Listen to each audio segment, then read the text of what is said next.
సంపూర్ణ రామాయణం సులభ శైలిలో విరాధుని వధ. సూర్యుడు పడమటి దిశకు చేరుకున్నాడు. ఆహార సంపాదనార్థం వెళ్ళిన పక్షులు కిలకిల రావాలు చేసుకుంటూ మర్రి చెట్టును చేరుకుంటున్నాయి. సుదూర ప్రయాణంతో ఆయాసం చెందిన సీతారాములు లక్ష్మణుడు ఏర్పరిచిన పర్ణశయ మీద పడుకొని మధురానుభూతులతో గాఢంగా నిద్రపోయారు. వారు నిద్ర నుండి మేల్కొనేసరికి లక్ష్మణుడు ధనుర్బాణాలు ధరించి కొంచెం దూరంలో నిల్చొని కావలి కాస్తూ కనిపించాడు. రాముడు లక్ష్మణుణ్ణి పిలిచి, తమ్ముడు, సూర్యాస్తమయం కావస్తుంది. ప్రదోష సమయం సంక్రమించేలోగా మనం అగస్త్యాస్తమయానికి చేరుకోవాలి. ఇక బయలుదేరుదామా అన్నాడు. అగస్త్యుని ఆశ్రమం ఇక్కడికి 4 కోసుల దూరం ఉందట. అన్నయ్య, నేను పళ్ళ కోసం వెళ్ళినప్పుడు అక్కడ ఫల సంగ్రహణార్థం వచ్చిన కొందరు మునులు చెప్పారు. వారు ఇక్కడికి అతి సమీపంలోనున్న శరభంగ మహాముని శిష్యులట. ఆ మునీంద్రుని ఆశ్రమంలో ఈ రాత్రి గడిపి తర్వాత అగస్త్యాశ్రమం వెళ్ళడం మంచిదని నా అభిప్రాయం అన్నాడు లక్ష్మణుడు. నీ అభిప్రాయం బాగానే ఉంది, అలాగే చేద్దాం అంటూ రాముడు లేచాడు. సీత కూడా లేచి ప్రయాణానికి సిద్ధమైంది. అదే సమయంలో ఆ పరిసర ప్రదేశం అదిరిపోయేటట్టు ఓ భీకర వికటాట్టహాసం వారికి వినిపించింది. చెవులు బెద్దలయ్యే భయంకరమైన ఘోషకు సీత వణికిపోతూ రాముణ్ణి గట్టిగా పట్టుకుంది. రాముడు సీత వీపు తట్టుతూ, లక్ష్మణ, ఎవడో రాక్షసుడు ఈ ప్రాంతంలో సంచరిస్తూ ఉన్నట్టు నాకు అనుమానంగా ఉంది. మరికొంతసేపు ఆగి ప్రయాణం సాగించుదాం అన్నాడు. లక్ష్మణుడు తలపైకెత్తి దశ దిశల దృష్టిని ప్రసరింపజేశాడు. మరుక్షణం కాటుక కొండ వంటి భయంకరమైన శరీరం కలిగి తల మీద వాడికి 2 కొమ్ములు, మెడలో అస్థిమూలికలు, నోటికి ఇరువైపులా తీక్షణములైన కోరలు కలిగిన ఓ రాక్షసుడు మర్రి చెట్టుకు పైభాగాన మరో మర్రి చెట్టులా కనిపించాడు. అన్నయ్య, నీ ఊహ యథార్థకారాన్ని ధరించింది. అదిగో ఎవడో రాక్షసుడు వచ్చాడు. నువ్వు వదినను జాగ్రత్తగా చూసుకో, వీడి సంగతి నేను తేలుస్తాను అంటూ లక్ష్మణుడు వింటబాణం సంధించి ఆ రాక్షసుని కేసి విడిచాడు. లక్ష్మణుడి బాణం రివ్వున వెళ్లి రాక్షసుని వక్షస్థలంలో నాటుకుంది. అలా బాణం తన శరీరాన్ని నొప్పించగానే ఆ రాక్షసుడు ఆ వనం ప్రతిధ్వనించేటట్టు మరింత భీకరంగా అరిచాడు. క్రిందికి తీవ్రంగా చూపులను సారించి, అహోరే మానవులారా, ఇక్కడున్నారా? ఎంతో కాలానికి నాసికా పుటాలకు ఇంపైన నరవాసన సోకితే ఏమో అనుకున్నాను. బక్క చిక్కిన మునుల్లో ఇంత కమ్మటి వాసన ఉండదు. మీరు బాగా బలిసి ఉన్నారు. ఎగు భుజములు, విశాల వక్షాలు, కండలు తిరిగిన బాహుదండాలు. ఆహాహా, మీ శరీరాలలో కమ్మని రక్తం, రుచికరమైన మాంసం ఉంటుంది. అమృతపాయంగా వాటిని జుర్రుకుంటాను. మీ ఎముకల్ని కరకర నమిలి మింగుతాను. ఇదిగో వస్తున్నాను అని గట్టిగా అరిచి పైనుండి ధబాలున భూమి మీదికి దూకాడు. అతని పాద ఘటనలకు భూమి గండ్లు పడిపోయింది. ఆ రాక్షసుడు మర్రి చెట్టు ప్రమాణంలో ఉన్నాడు. నోరు గుహలా తెరుచుకొని ఉంది. ఒకేసారి 10 ఏనుగులైనా అవలీలగా మింగినప్పటికీ ఇముడ్చుకోగలిగినంత పెద్ద పొట్ట అటు ఇటు ఊగుతోంది. 2 కళ్ళు ఎర్రగా రక్తం ఒడుస్తున్నట్టున్నాయి. కొండ చిలువల నాలుకను ముందుకు సాచుతున్నాడు. ఆ రాక్షసుడు అలా చెట్టు మీద నుండి క్రిందికి దూకిన వెంటనే ఒక్కసారిగా గట్టిగా శరీరాన్ని విదుల్చుకున్నాడు. మరుక్షణంలోనే లక్ష్మణుడు వేసిన బాణం ఆ రాక్షసుని రొమ్ము నుండి విడివడి కిందకి పడిపోయింది. ఆ వికృత భయంకర స్వరూపుణ్ణి చూడగానే సీత విపరీతంగా భయపడిపోయింది. రాముడు ఆమె భుజం తట్టి ధైర్యంతో ఉండమని హెచ్చరించాడు. తను కూడా విల్లమ్ములు సవరించుకొని అడుగు ముందుకు వేశాడు. ఓయి, నువ్వెవడవు? నిష్కారణంగా మా మీదికి ఎందుకు తలపడుతున్నావు? నేను ఉత్తర కోసల దేశాధీశ్వరుడైన దశరథ చక్రవర్తి యొక్క జ్యేష్ఠ కుమారుడను. నన్ను రాముడంటారు. ఇతను నా తమ్ముడు లక్ష్మణుడు. ఆమె నా భార్య సీత. నిర్నిమితంగా మేము ఎన్నడూ ఇతరులకు కీడు చెయ్యము. కానీ మమ్మల్ని గాని మా ఆప్తుల్ని గాని బాధిస్తే మాత్రం ప్రాణాలతో విడిచిపెట్టము అన్నాడు రాముడు శాంత గంభీర కంఠస్వరంతో. రాముని మాటలు వినగానే ఆ రాక్షసుడు మరింత భీకరంగా వికటాటాసం చేసి, ఆ నువ్వు రాముడనే రాజపుత్రుడివా? అయితే నేనెవరో చెబుతాను విను. నా పేరు విరాధుడు. నేను బ్రహ్మను గురించి తపస్సు చేసి ఎటువంటి ఆయుధం వల్ల నాకు మరణం లేకుండా వరం పొందాను. ఈ దండకారణ్యంలో నా అధికారానికి ఆజ్ఞకు తిరుగులేదు. ఇక్కడ ఉండే బక్కచిక్కిన మునులను తిని తిని నా నాలుక రుచిని మర్చిపోయింది. పుష్కలంగా రక్తమాంసాలున్న మీ ముగ్గురిని భక్షించడానికే వచ్చాను. అదీగాక ఇప్పుడు మీరెవరో తెలుసుకున్న తర్వాత మామూలుగా తినడమే కాదు, మీ ముగ్గురిని చిత్రవధ చేసి మరీ తిందామనుకుంటున్నాను అన్నాడు. రాముడు చిన్నగా నవ్వాడు, విరాధుణ్ణి జాలిగా నిర్లక్ష్యంగా చూస్తూ. బ్రహ్మ వల్ల వరాలు పొందిన నువ్వు గొప్పవాడిగా మసలుకోవాలి, కానీ ఇలా నీతిహీనుడవై నికృష్టంగా ప్రవర్తించడం మంచిది కాదు. మమ్మల్ని నువ్వు భక్షించగలవో లేదా తర్వాత తెలుసుకుందాం గాని నీకు నాకు విరోధం ఏమిటో ముందు చెప్పు అన్నాడు రాముడు. నువ్వు నా బంధువులను చంపావు. తాటకి, మారీచ, సుబాహులు నా బంధువర్గంలోని వాళ్ళు. విశ్వామిత్రుని యాగం కాపాడబోతూ నువ్వు వాళ్లకు హాని కలిగించావు. ఈ వార్త విని నేను అప్పుడే వచ్చి మిమ్మల్ని మింగేద్దామనుకున్నాను. ఇప్పటికీ మీ అంతటా మీరే నా దగ్గరికి వచ్చారు. ఇక బ్రహ్మరుద్రాదులు వచ్చినా మిమ్మల్ని రక్షించలేరు అంటూ విరాధుడు రాముని వైపు నడిచాడు. వెంటనే లక్ష్మణుడు శరవర్షంతో విరాధుణ్ణి ముంచెత్తాడు. ఆ బాణాలు ఆ రాక్షసుని శరీరాన్ని తాకి వెంటనే కింద పడిపోయాయి. రాముడు కూడా వింట బాణం సంధించి విరాధుణ్ణి ఉదరం కేసి విడిచాడు. ఆ బాణం వచ్చి తగులగానే విరాధుడు శరీరాన్ని గట్టిగా విదిలించాడు. బాణం కంటికి కనిపించకుండా ఎక్కడికో ఎగిరిపోయింది. రాముడు మళ్ళీ 5 బాణాలు ఒక్కసారిగా సంధించి విరాధుని మీదికి విడిచాడు. అవి కూడా అతని శరీరానికి గుచ్చుకోవడం, ఆ రాక్షసుడు విదిలించగానే కిందికి పడిపోవడం జరిగిపోయాయి. ఒకవైపు లక్ష్మణుడు, మరొక వైపు రాముడు వర్షంలా బాణాలను కురిపిస్తున్నప్పటికీ విరాధుడు లెక్క చేయకుండా ముందుకు దూకాడు. మానవులారా, ముందు మీ ఆడు మనిషిని కడుపార భక్షించి ఆ తర్వాత మీ పని పడతాను అని విరాధుడు ఒక్క ఉదుటన సీత ముందుకు లంఘించాడు.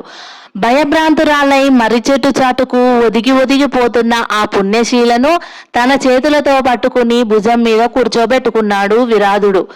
ఆ దృశ్యాన్ని చూసి కోపోద్రేకాలతో రామలక్ష్మణులు విరాధుని శరీరం మీదకు విపరీతంగా బాణాలు గుప్పించసాగారు. కానీ మదపు టేనుగు మీద వర్షం కురిసినట్టు ఆ బాణాలు విరాధుని పట్ల వ్యర్థమయ్యాయి. మరుక్షణం విరాధుడు తన మాయపాటవంతో సీతను అలాగే భుజం మీద ఉంచుకొని అక్కడి నుంచి అదృశ్యమయ్యాడు. సీత దీనాలాపనతో పాటు ఆ భీకర రాక్షసుని భయంకర గర్జనలు కూడా వినిపించాయి. లక్ష్మణుడు ఆ దృశ్యం చూసి విరాధుడు సీతతో అదృశ్యం కావడానికి దుఃఖిస్తూ, అన్నయ్య, ఈ రాక్షసాదముని ముందు మన పౌరుషం ఇంత పలచనైపోయిందేమిటి? మన కళ్ళ ఎదుటే ఆ దుష్టదానవుడు వదినను ఎత్తుకొని వెళ్ళిపోయాడు. ఇప్పుడేం చేద్దాం అన్నాడు. రాముడు అమ్ముల పొద నుండి ఓ మహనీయ బాణాన్ని తీసుకున్నాడు.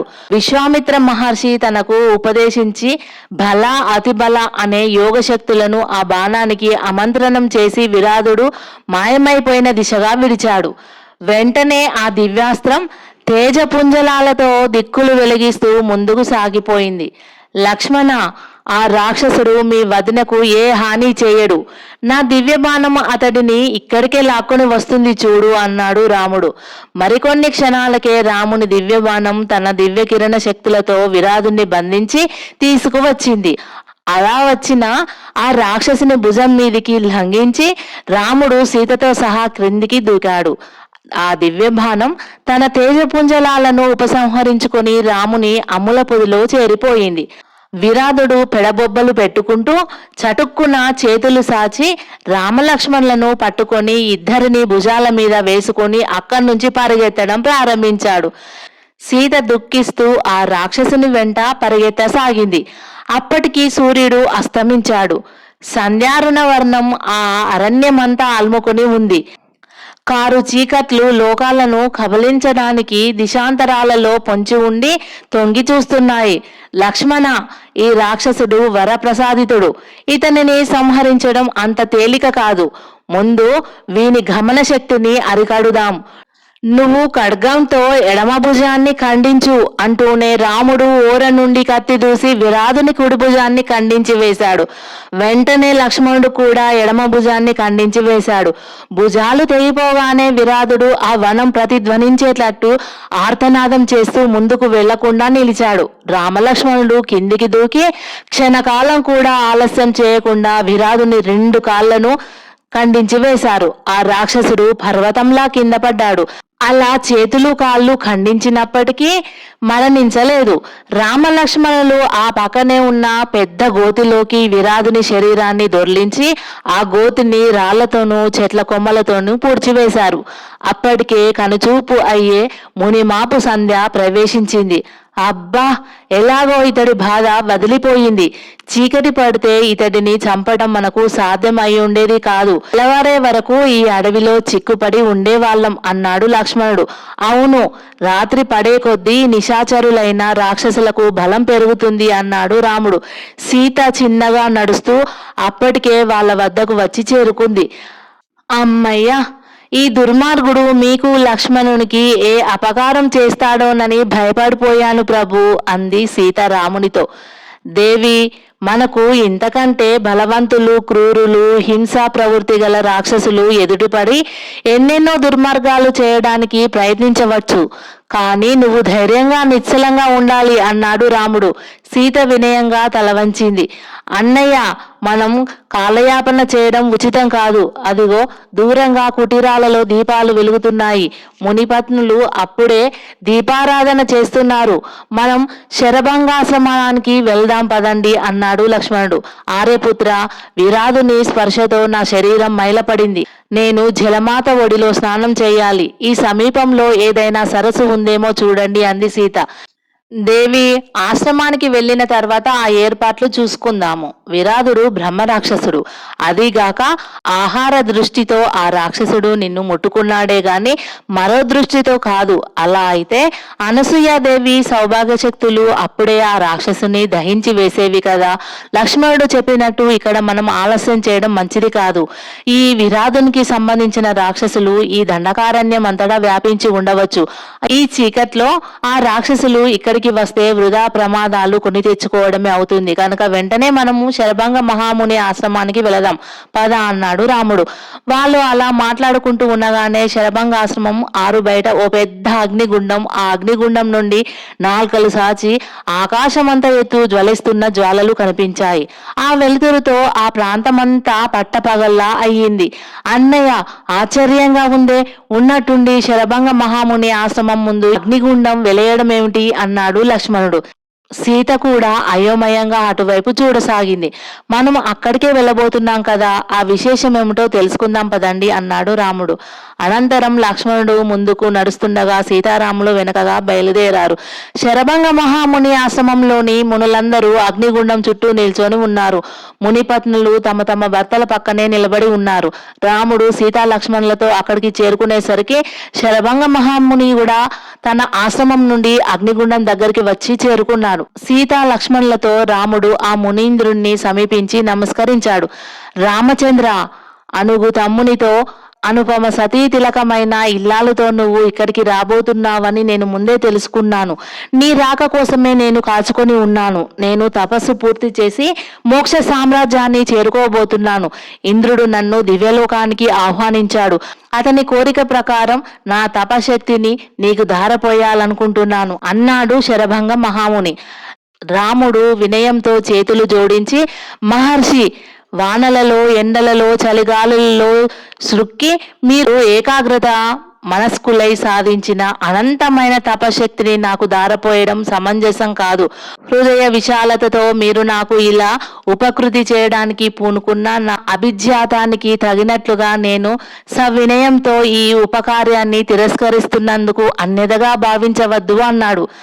నాయన, నీ క్షత్రియ ధర్మాన్ని నువ్వు నిర్వర్తించడానికి వీలుగా నీ క్షాత్ర తేజానికి ఆర్ష తేజస్సు కూడా అవసరం. ఇంత క్రితమే నీ చేత మహాక్రూరుడైన విరాధుడు చావడం నేనెరుగుదును. కానీ భవిష్యత్తులో నువ్వు ఇంతకంటే క్రూరాతి క్రూరులైన రాక్షసులను ఎదుర్కోవలసిన అవసరం ఏర్పడవచ్చు. మేము తపస్సులం, యజ్ఞయాగాదులు విశ్వశ్రేయస్సు కోసమే ఆచరిస్తున్నాము. నువ్వు చేసేది కూడా అదే. అయితే కర్మవీరుడవైన నీకు ధర్మబద్ధం అయ్యే విధంగా నా తపశ్శక్తిని ధారపోస్తాను. దీనిని పరిగ్రహించడంలో నువ్వు వెనుదీయవలసిన పని లేదు. నా నుంచి నీకు సంక్రమించే శక్తులు లోకశ్రేయస్సు కోసమే నువ్వు వినియోగిస్తావన్న నమ్మకం నాకు ఉన్నది. అదీగాక దేహ పరిత్యాగం చేస్తున్న నేను ఇహలోక సంబంధాలను ఇంతటితో తెంచుకుంటున్నాను. కాబట్టి నా మాటను తృణీకరించవద్దు అన్నాడు శరభంగుడు. రాముడు విరాధుణ్ణి సంహరించాడన్న మాటలు శరభంగుని నోటి నుంచి వినగానే వైఖానస మహర్షి ఆనందంతో పొంగిపోతూ రాముని వద్దకు వచ్చి, రామ, ఆ విరాధుడు హీనాతిహీనమైన నికృష్ట జీవుడు. అతడు ఎంతో మంది మునులను మునిపత్రులను చిత్రహింసలు పెట్టి చంపాడు. ఈ దండకారణ్యంలో చిరకాలం నుంచి ఆ రాక్షసుని వల్ల మా వంటి మునులు పడుతున్న బాధలను శాశ్వతంగా తొలగించావు. మా గురువులైన శరభంగ మహర్షులు భవిష్యత్తులో ఒకానొక మహాప్రయోజనం కోరి ఇంద్రుని కోరిక ప్రకారం నీకు తమ తపశక్తిని ధారపోస్తున్నారు. మనస్ఫూర్తిగా స్వీకరించు అన్నాడు. ఆ తర్వాత ఆ ఆశ్రమవాసులైన మునులు కూడా రాముణ్ణి అదే విధంగా కోరారు. రాముడు వారందరి మనసులను క్షుణ్ణంగా అర్థం చేసుకొని అంగీకరించాడు. అనంతరం శరభంగ మహామునీంద్రుడు తనలోని తపోశక్తిని రామునికి సంక్రమించేటట్టు సంకల్పించుకున్నాడు. ఆ మహాముని శరీరం నుండి ఓ దివ్య తేజస్సు వెలువడి రామునిలో ప్రవేశించింది. రాముని శరీరం రెండవ అగ్నిగుండంలా జ్వాజ్వాలమానంగా ప్రకాశింపసాగింది. రామ, ఇక నేను వెళ్ళిపోతున్నాను. నీ విద్యుక్త ధర్మాన్ని, క్షత్రియ విధులను సక్రమంగా నిర్వహిస్తూ ఈ వనవాస జీవితాన్ని గడుపు అని శరభంగ మహామునీంద్రుడు రామునికి వీడుకోలు పలికి సీతా లక్ష్మణులను ఆశీర్వదించి తన శిష్యులందరికీ శుభం పలికి ఆ అగ్నిగుండంలో ప్రవేశించారు. ఆ దృశ్యం మునులకు ఆనందదాయకమైంది. కానీ సీతారామ లక్ష్మణులకు మాత్రం చాలా బాధను కలిగించింది. అయితే ఆ బాధ వారికి ఎంతోసేపు ఉండలేదు. శరభంగ మహాముని పాము పాత కుబుసం విడిచిపెట్టి కొత్త కుబుసాన్ని ధరించినట్లు తన శరీరం ఆ అగ్నిగుండంలో పూర్తిగా కాలిపోగానే నవ యవ్వనంతోనూ దివ్య తేజస్సుతోనూ విరాజిల్లే సుందర రూపం ధరించి ఆకాశానికి ఎగసిపోయాడు. ఆ అద్భుత దృశ్యానికి సీతారామ లక్ష్మణులు విస్మయం చెందారు. అనంతరం ఆ రాత్రి సీతారామ లక్ష్మణులకు వైఖానస మహర్షి గొప్పగా అతిథి మర్యాదలు చేశాడు. చాలాసేపు శరభంగ మహర్షి గొప్పతనాన్ని, ధర్మశాస్త్రాల ప్రసక్తిని చర్చించి రాముడు వైఖానస మహర్షిని వీడుకొని ఆ ఆశ్రమవాసులు తమకు ఏర్పరిచిన పర్ణశాలలో తాను సీత శయనించారు.